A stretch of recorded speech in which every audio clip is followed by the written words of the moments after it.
Assalamualaikum warahmatullahi wabarakatuh. Halo semuanya, perkenalkan nama saya Bese Amaria dengan NIM G701240224. Saya dari kelas A. Saya sebagai praktikum analisis formasi. Tujuan pada video kali ini untuk memenuhi tugas pendahuluan pada percobaan pertama, yaitu pengenalan spektrofotometri UV vis. Lanjut ke video selanjutnya. Sebelum itu, kita harus tahu apa itu definisi spektrofotometri UV vis.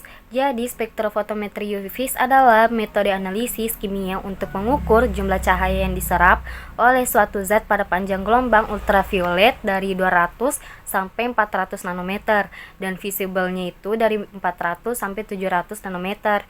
Nah, metodenya ini berdasarkan penyerapan energi cahaya oleh elektron dalam molekul sehingga terjadi perpindahan tingkat energi. Besarnya absorbansi yang dihasilkan itu dia digunakan untuk menentukan konsentrasi zat dalam larutan secara kuantitatif. Selanjutnya ada prinsip kerja spektrofotometri UV vis. Jadi prinsip kerjanya itu berdasarkan pengukuran jumlah cahaya yang diserap oleh satu larutan pada panjang gelombang tertentu. Nah, cahayanya ini dari sumber dia dilewatkan ke monokromator untuk dipilih panjang gelombangnya. Lalu dia diteruskan ke dalam sampel yang berada di dalam kuvet.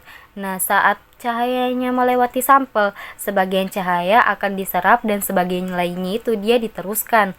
Cahaya yang diteruskan itu akan diterima oleh detektor dan diubah menjadi sinyal listrik.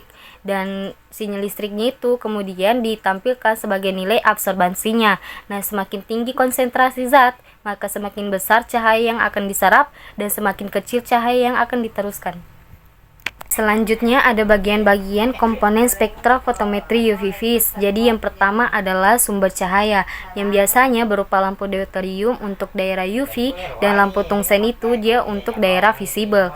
Lalu yang kedua ada monokromator yang dimana berfungsi untuk memisahkan cahaya menjadi panjang gelombang tertentu sehingga hanya satu panjang gelombang yang digunakan dalam pengukuran.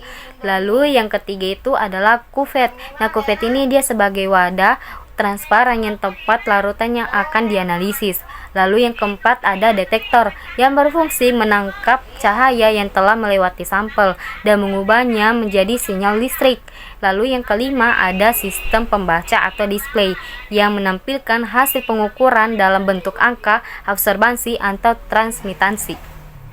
Selanjutnya ada jenis-jenis spektrofotometri UV vis. Nah, beberapa jenis berdasarkan sistem pengukurannya. Yang pertama itu ada single beam. Nah, single beam ini dia sinar tunggal di mana pengukurannya dilakukan secara bergantian antara belangko dan sampel.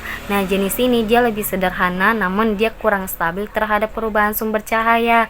Nah, yang kedua itu adalah double beam, yaitu sinar ganda yang dimana cahaya dibagi menjadi dua jalur, satu melalui belangko, satu melalui sampel secara bersamaan. Nah, sehingga hasilnya itu dia lebih akurat dan lebih stabil.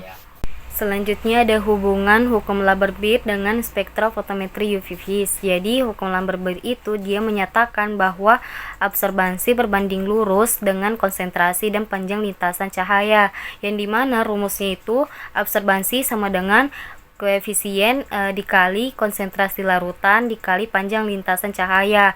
Nah, aplikasinya itu dia dengan mengukur absorbansi pada panjang gelombang tertentu.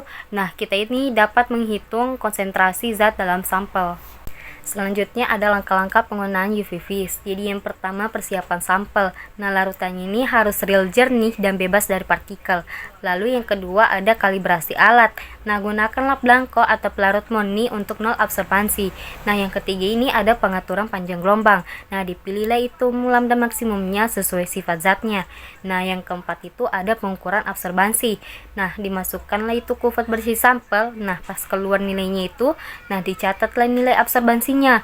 Nah, selanjutnya ada analisis data. Nah, gunakanlah itu rumus hukum Lambert-Beer untuk menghitung konsentrasinya, dan yang terakhir melakukan validasi data.